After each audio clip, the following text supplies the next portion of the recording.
बहुत बहुत धन्यवाद, थैंक यू। तो आज हम जिस श्लोक को करेंगे उसमें भी आप ये समझो कि आत्मा की यात्रा के बारे में ही सब कुछ सर ने बताया है, क्योंकि घूम फिर के सत्य तो वही है। अलग अलग तरीके से सत्य को बताने के लिए कि हमारी समझ में आ जाए, जिस भी रास्ते से जाएं वो सत्य ही दिखाई दे सामने। तो इसीलिए संतों ने, गुरुओं ने, अवतारी पुरुषों ने प्रयास किया है। तो आज का श्लोक भी है कि आत्मा धरती पर क्या करने आती है, क्या सीखने आती है। सभी को ये लगता है कि मेरी लाइफ का पर्पस क्या है, मेरी लाइफ का पर्पस क्या है, मुझे मेरी लाइफ का पर्पस जानना है। सभी को ये लगता है, लेकिन उसके लिए हमें कुछ करना नहीं है। वो पर्पस लेके जो आत्मा आई है वो धीरे धीरे अपने पर्पस की तरफ ही बढ़ रही है, पर्पस से दूर नहीं जा रही है। वो हमारे मन को खुजली होती है तो पता चले, जल्दी पता चले। लेकिन आत्मा अपना जो उसका प्लान होता है वो मन को पता नहीं चलने देती, क्योंकि फिर मन बीच बीच में इंटरफेयर करता है। तो जब किसी बहुत बड़े प्लान पे आत्मा काम कर रही होती है तो मन को पता नहीं चलने देती। और अगर हम उस विज्ञान को समझें, जैसे संसारी मनुष्य होता है ना, कॉमा में चला जाता है, सुन्न हो जाता है, ब्रेन हैमरेज हो जाता है कि चलो सो जा, तू तेरे बस का नहीं है, मैं अपने आप कर लूंगी जो करना है। तो योगी शून्य अवस्था में चले जाते हैं, शून्य कर देते हैं, मन को फ्लाइट मोड में डाल देते हैं कि तू चुप रहे, आत्मा को करने दे जो करना है। तो तरीका वही है, लेकिन प्रोसेस दोनों का अलग अलग है। वो फोर्स्ड है, मतलब जबरदस्ती मन को सुलाया गया है। यहाँ योगी साधना करके मन को सुला देता है और आत्मा अपना काम करती है। तो श्लोक सुनते हैं पत्री जी की आवाज में। ते त्वं भूत्वा स्वर्गलोकं विशालं क्षीणे पुण्ये मर्त्यलोकं विशन्ति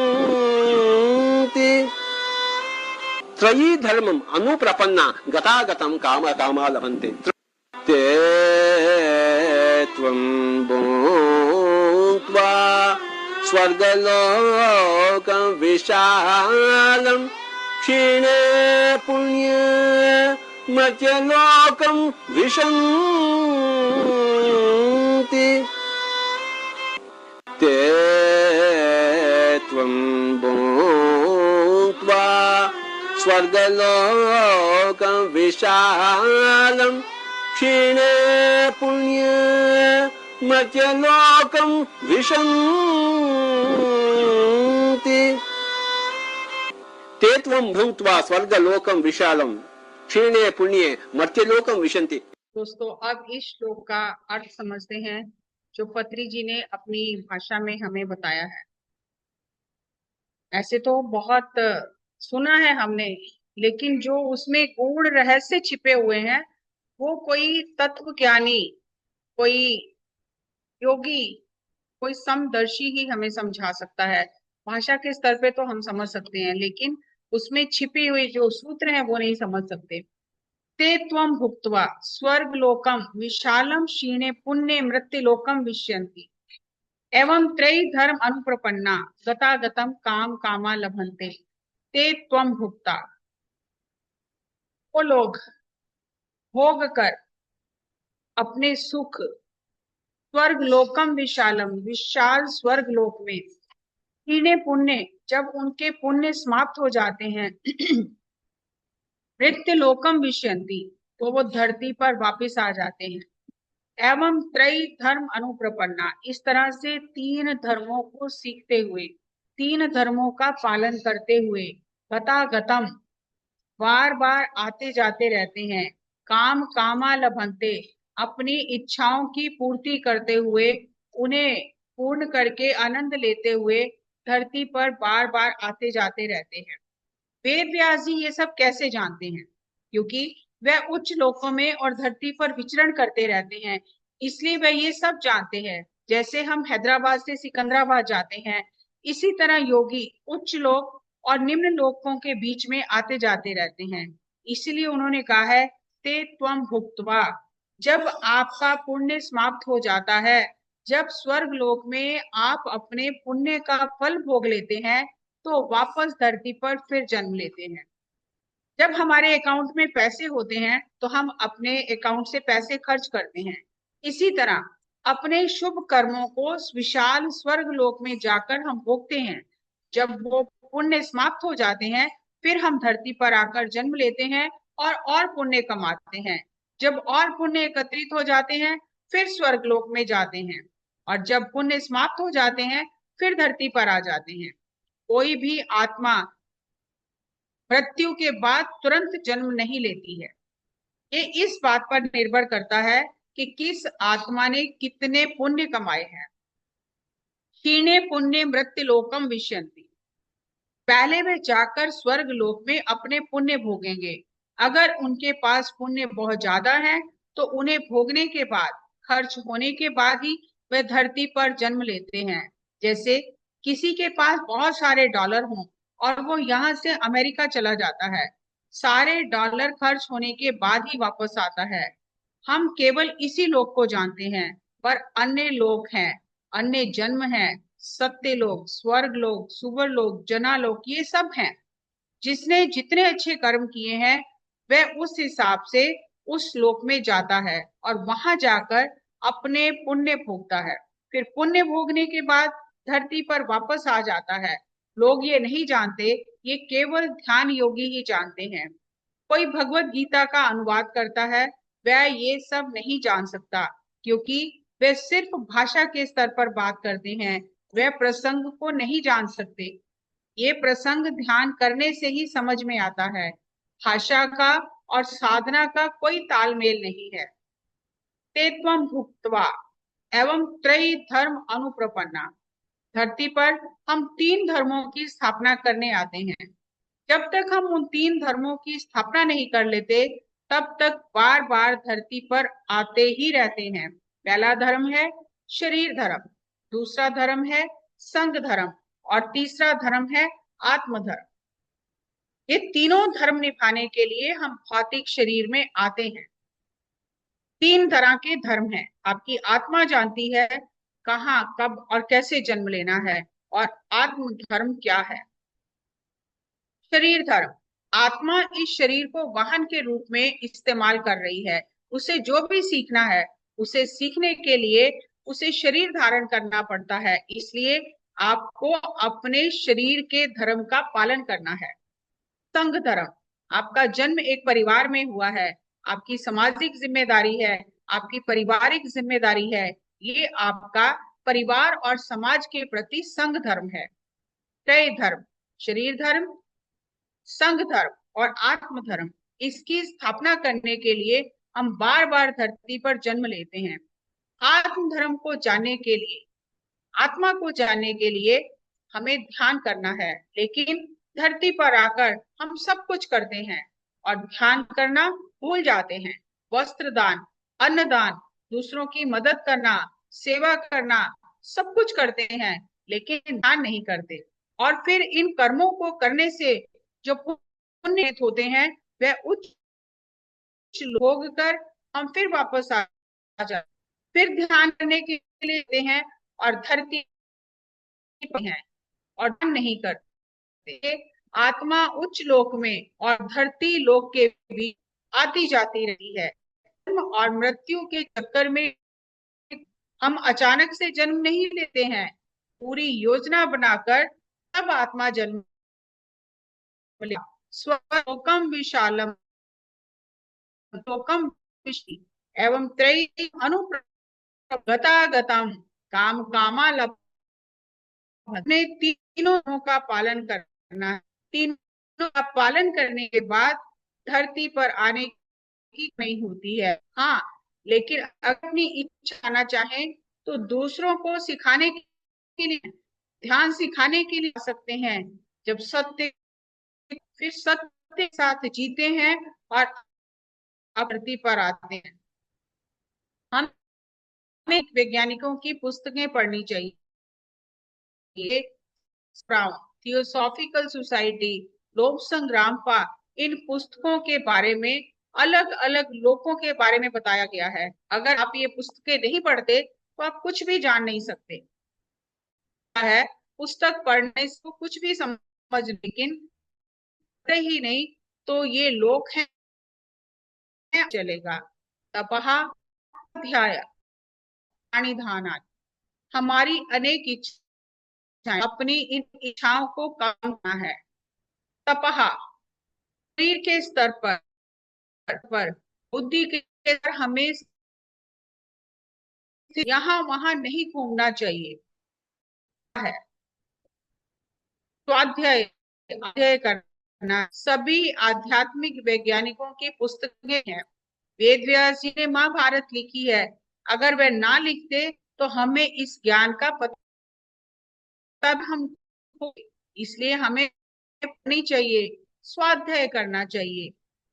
आपको शून्य करना तप है और ना स्वाध्याय है। तपहा ईश्वर प्राणी धानानी, ये तीनों चीजें क्रिया योग कुछ अलग नहीं है, तो देखना है। ये ईश्वर प्राणी धानानी है, हमें ये तीन क्रिया करनी है। जब हम ये क्रियाएं करते हैं तब हम उजागर है। मन को शून्य करके जब हम स्वाध्याय हैं तो हमें बहुत सारे प्रश्न हैं। जब दूसरों ने अपनी सचेत की है और अपने अनुभव लिखे हैं, हम भी ये सकते हैं। जैसे मैं वहां और भी अच्छी बात बजाते हैं, इस करते हैं तो हमें पता चलता है और भी बहुत लोग ध्यान कर हैं, उन्हें हो रहे हैं, देखकर हमेशा हमें ना चाहिए। यही तपा है। मन को हमें खुला रखना है, दूसरों की पूछने से बहुत आसानी से समझ जाए। हमारी बहुत अपेक्षाएं होती हैं कि उसको ऐसा नहीं करना चाहिए, साथ ऐसा व्यवहार करना चाहिए। हमें उन इच्छाओं को कम करना है, अपेक्षाओं को कम करना ही तपा है। मैं और मेरे से हमारी जो पहचान है उससे बाहर आना है, निरअहंकार, निर्मोह होना है। To ignore me and mine identification we have to learn truth, हमें सत्य को जानना है।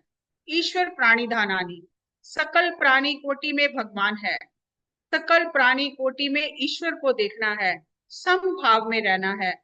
लोग गाय की पूजा करते हैं और मुर्गी को मारकर खाते हैं, क्या उसमें वह चेतना नहीं है? जब आप सबको एक दृष्टि से देखते हैं तो मांसाहार छोड़ देते हैं। मछली, मुर्गी सभी भगवान हैं, जो भी हमारे आसपास हैं सब भगवान हैं। हमें पहले स्वयं को भगवान की तरह देखना है और फिर जो कुछ हमारे पास है वे सब भगवान हैं, उन्हें भी भगवान की तरह देखना है। हमारा व्यवहार ऐसा होना चाहिए, लेकिन ये सब हम जानेंगे कैसे? फ्रेंड्स, ये था पत्री जी द्वारा दिया गया इस श्लोक का व्याख्यान, और इसको कैसे जानना है ये उन्होंने अगले श्लोक में बताया है। कहने को तो कुछ शब्द है एक एक श्लोक में, लेकिन उनका व्याख्यान बहुत ज्यादा है। और जो यहाँ पर तीन धर्म पत्री जी ने बताए वो बाकी सभी पुस्तकों में अलग अलग लिखे हुए हैं, अलग अलग तरह के बहुत कॉम्प्लिकेटेड धर्म लिखे हुए हैं। लेकिन पत्री जी ने बहुत सिंपल करके बताया कि शरीर धर्म, संघ धर्म और आत्म धर्म, जब तक इन तीनों धर्मों को समझकर सीख नहीं लेते तब तक धरती पर आना जाना लगा रहता है। पहले इसको समअप कर लेते हैं। तेत्वं भुक्त्वा स्वर्गलोकम विशालम शीर्णे पुण्य मृत्युलोकम विश्यन्ति। अब तो समझ आ ही रहा होगा श्लोक। एवं त्रय धर्म अनुप्रपन्ना गतागतम काम कामा लभन्ते। धरती पर हम तीन धर्मों की स्थापना करने आते हैं, शरीर धर्म, संघ धर्म, आत्म धर्म। अपने शुभ अशुभ कर्मों का फल भोग कर बार बार धरती पर आते रहते हैं। शुभ कर्म किए तो स्वर्ग लोक में जाएंगे या किसी अन्य लोक में जाएंगे, और अगर पाप किए, अशुभ कर्म किए तो लोअर एस्ट्रल वर्ल्ड में, भूवर लोक में जाकर उनका फल भोगेंगे और बार बार धरती पर आते ही रहेंगे।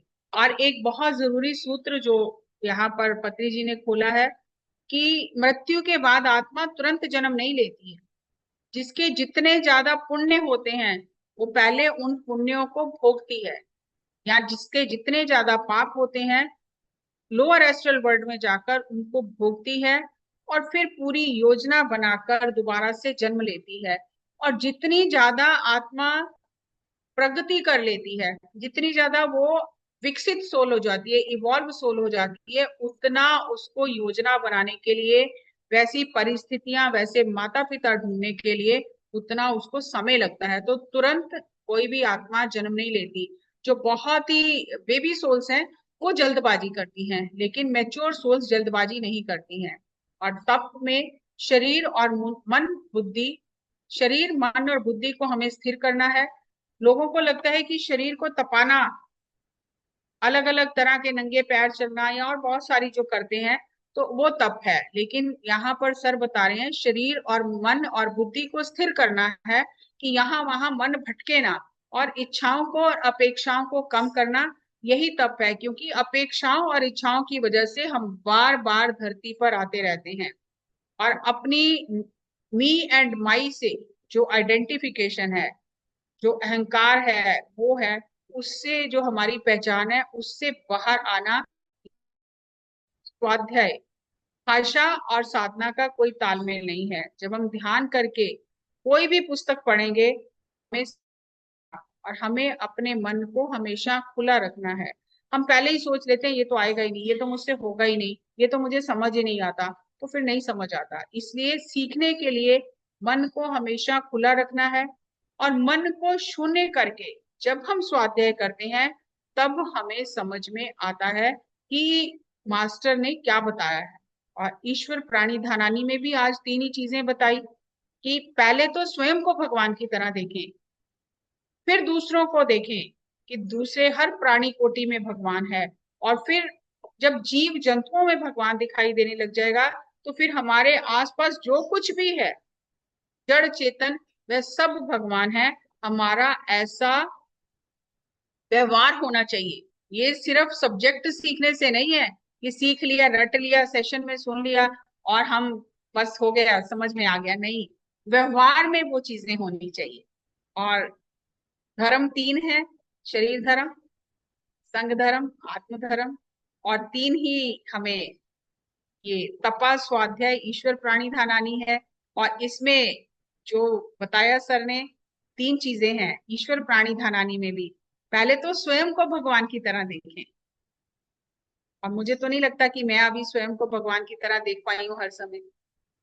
और फिर हम सभी प्राणियों में भगवान को देखें, जीव जंतुओं में, फिर पेड़ पौधों में, और फिर जो आसपास जड़ चेतन जो भी है, ये तीसरा स्टेप है, उनमें भी हमें भगवान दिखाई दे। तो तब हम धरती पर आने की हमें जरूरत नहीं है। सिखाने के लिए आ सकते हैं, लेकिन सीखना हो गया पूरा, तो सीखने के लिए आने की जरूरत नहीं है। ये है कि जब तक ये चक्र में हम चलते रहते हैं, पुण्य किए पाप किए तो दोनों भोगते ही रहते हैं। इसीलिए कहा कि निष्काम कर्म करो, ना पुण्य के फल की इच्छा करो ना पाप, तो पाप का फल तो कौन चाहता है, कोई चाहता ही नहीं है। लेकिन पाप के जो कर्म, पाप कर्म है, उनको काटने के लिए हम अच्छे कर्म कर रहे हैं, अब हम उनका पश्चाताप कर रहे हैं, साधना कर रहे हैं। लेकिन जो अभी पुण्य कमा रहे हैं फिर उसका भी तो फल चाह रहे हैं, तो फिर वही साइकिल चलता रहेगा।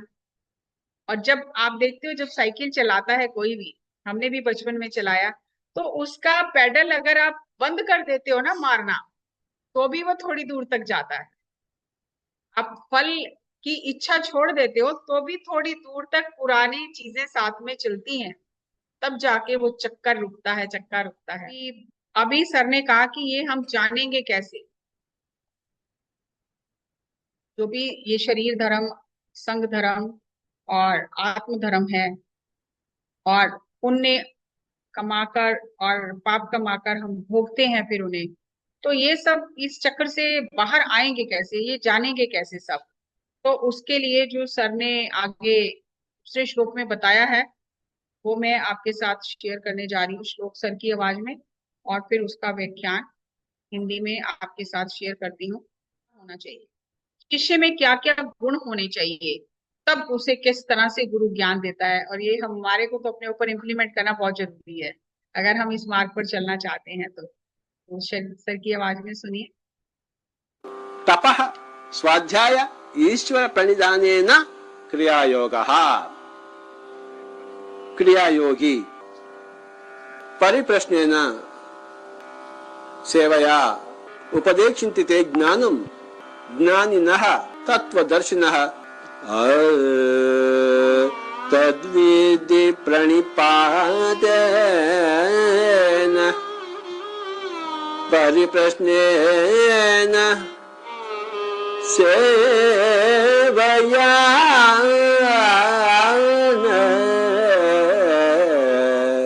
तद्विधि प्रणिपातेन परिप्रश्नेन सेवया उपदेक्षन्ति ते ज्ञानं ज्ञानिनः तत्त्वदर्शिनः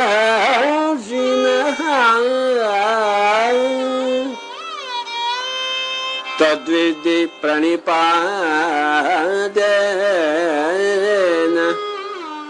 परिप्रश्नेन सेवया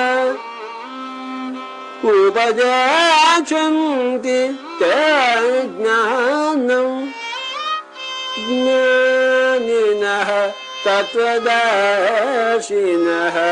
ज्ञानिनः तत्त्वदर्शिनः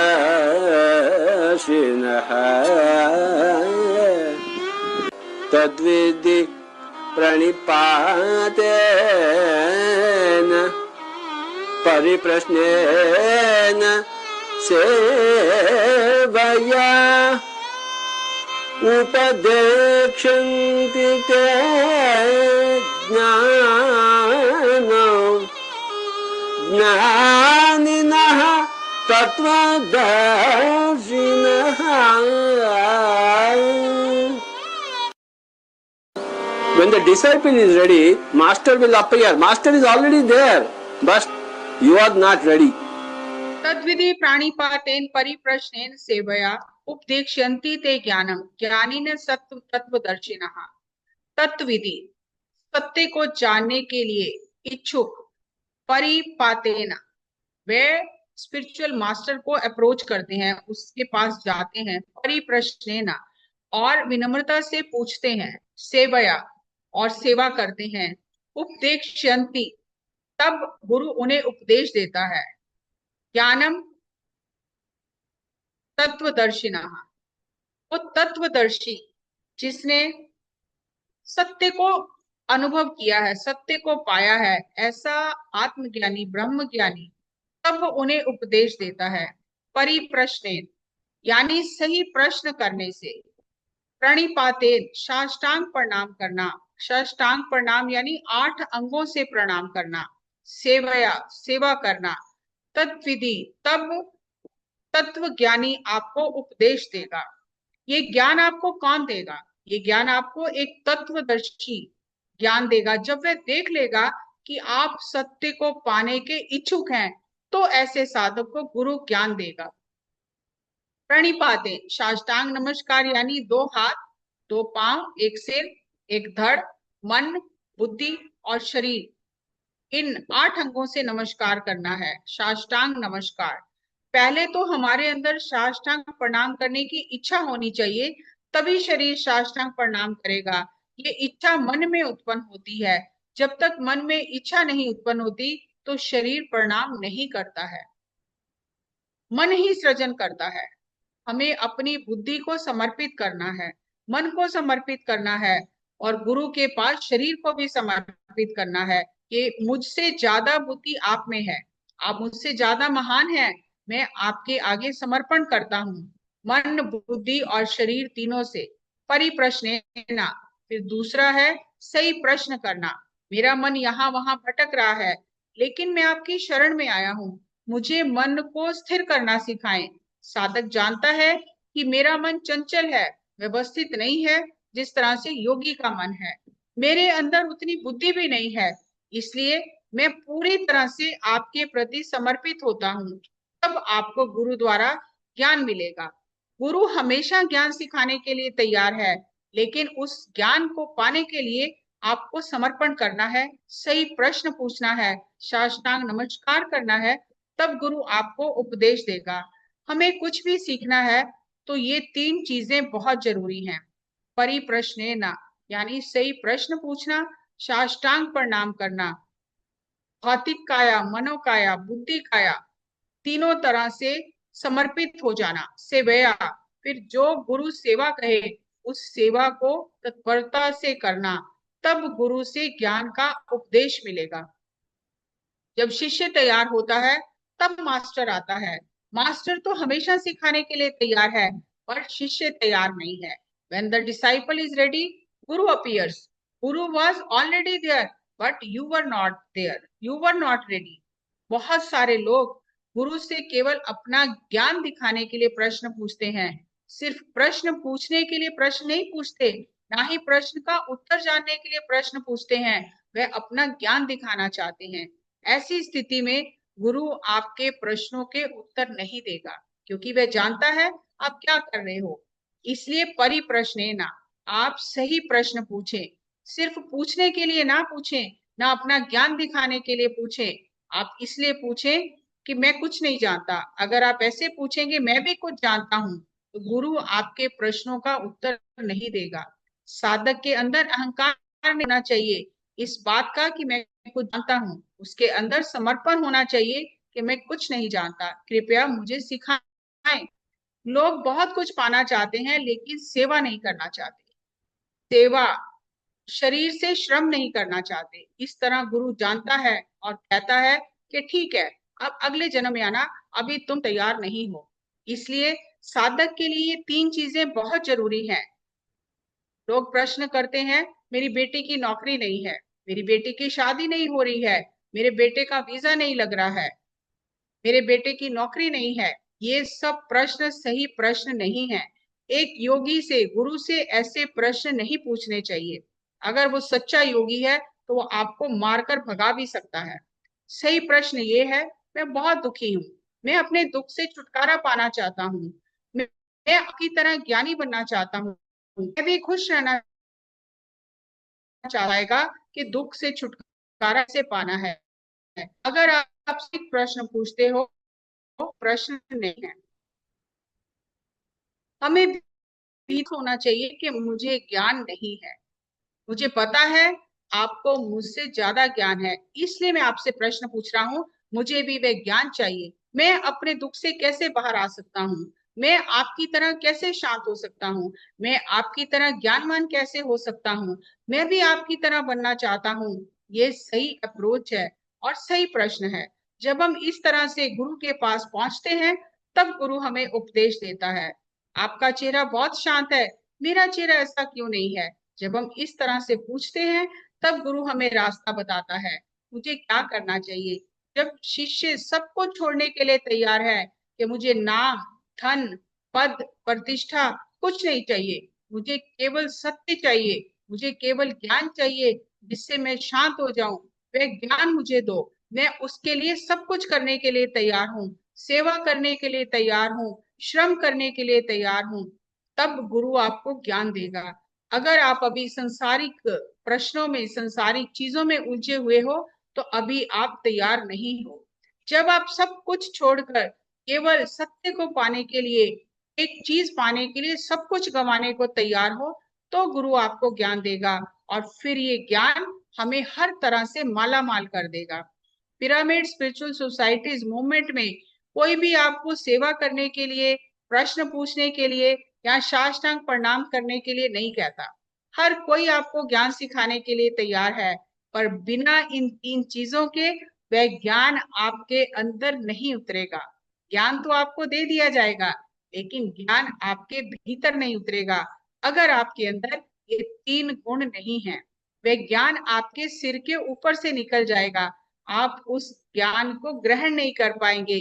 जिस शिष्य के अंदर ये तीन गुण नहीं है, उसे सब कुछ देने के बाद भी उसे कुछ भी प्राप्त नहीं होता। ये था पत्री जी द्वारा दिया गया इस श्लोक का व्याख्यान। इसमें उन्होंने बताया कि शिष्य के अंदर कौन सी तीन गुण होने चाहिए। गुरु तो हमेशा देने के लिए तैयार है, पर शिष्य लेने के लिए तैयार नहीं है। और जब तक शिष्य तैयार नहीं है, गुरु चाहे भी तो कुछ नहीं कर सकता, क्योंकि शिष्य को तैयार होना है। और प्रश्न पूछने के लिए लोग प्रश्न पूछते हैं, प्रश्न का उत्तर जानने की भी इंतजार नहीं करते, सिर्फ ये दिखाना चाहते हैं कि हम भी कुछ जानते हैं। तो ऐसी स्थिति में गुरु आपको मारकर भगा देगा, आपकी किसी प्रश्न का उत्तर नहीं देगा। इसका समअप करती हूँ। सही प्रश्न पूछना, परिप्रश्नेन, प्रणिपातेन, कंप्लीट सरेंडर, समर्पण, भौतिक काया, मनोमय काया और बुद्धि काया, तीनों शरीरों से समर्पण, साष्टांग प्रणाम, आठों अंगों से प्रणाम, मतलब पूरी तरह तन मन धन कह लो कि मैं आपको समर्पित हूँ, आप मुझे जो सेवा कहेंगे मैं करूंगा। लेकिन हमें लगता है कि गुरु तो सेवा करने के लिए क्या ही नहीं सकता। बहुत सारे लोगों को ये भ्रम हो जाता है कि गुरु तो धन मांग ही नहीं सकता। गुरु कैसे कह सकता है कि धन दो मुझे मुझे कुछ सेवा में लगाना है। लेकिन नहीं, तन मन धन इसीलिए कहा जाता है कि गुरु को समर्पित करना है, और तन मन धन तीनों से सेवा करनी है। तन मन माइनस धन से सेवा नहीं होती, और धन माइनस तन मन से भी सेवा नहीं होती। जब तक शिष्य श्रम करने के लिए तैयार नहीं है, तो उसे नहीं कुछ मिलता गुरु से। When the disciple is ready, Guru appears. Guru was already there, but you were not ready. अब आगे बता रहे हैं कि how you were not ready, कैसे तैयार नहीं थे आप? क्योंकि आपके अंदर अहंकार है, अटैचमेंट है, और इंफॉर्मेशन बहुत ज्यादा है। तो आप गुरु को भी अपना ज्ञान दिखाना चाहते हैं, तो ज्ञान तो गुरु दे देगा आपको, लेकिन अगर आपके अंदर ये तीन गुण नहीं है तो वे ज्ञान आपके भीतर नहीं उतरेगा। जिस शिष्य के अंदर ये तीन गुण नहीं है, उसे अगर सब कुछ दे भी दिया जाए तब भी उसे कुछ भी प्राप्त नहीं होता। ये था पत्री जी द्वारा दिया गया इस श्लोक का व्याख्यान और इसके इम्पोर्टेंट पॉइंट। और पत्री जी ने कहा कि पिरामिड स्पिरिचुअल सोसाइटी में जो सभी ध्यान सिखा रहे हैं, वो आपको ये नहीं कहते कि हमें साष्टांग प्रणाम करो या हमसे सही प्रश्न पूछो या सेवा करो, ये तीनों चीजें नहीं कहते। वो तो आपको ज्ञान दिए चले जा रहे हैं, लेकिन अगर आपके अंदर ये तीन गुण नहीं है तो देने के बाद भी वो आपके सिर के ऊपर से चला जाएगा, आपको समझ नहीं आएगा, भीतर वो रुकेगा नहीं। अगर हम पूरी तरह समर्पित होकर सेवा करने के लिए तैयार नहीं है, तो जो ज्ञान हम सुन रहे हैं, प्रवचन सुन रहे हैं या जो ज्ञान सुन रहे हैं, यहाँ वहां से ले रहे हैं, समय आने पर वो हमें भूल जाएगा, हमें याद नहीं आएगा, वो ज्ञान हमारे काम नहीं आएगा। लेकिन अगर हम तन मन धन से, श्रम से, हर तरह से सेवा करते रहते हैं समर्पित होकर, तो वो ज्ञान अगर हमने कहीं से नहीं भी सुना तो उस समय हमारे अंदर से वो ज्ञान प्रस्फुटित हो जाएगा और हमें पता चल जाएगा हमें अभी इस समय क्या करना चाहिए, क्या नहीं करना चाहिए। इसलिए साधक के अंदर, शिष्य के अंदर ये तीन गुण होने अत्यंत आवश्यक हैं। वो सही प्रश्न करे, वो पूरी तरह समर्पित हो जाए तन मन धन से, बुद्धि से, और सेवा के लिए तत्पर रहे। सेवा, अगर हमें ज्ञान चाहिए तो अपने अंदर ये तीन गुण हमें धारण करने हैं। Thank you, thank you, thank you.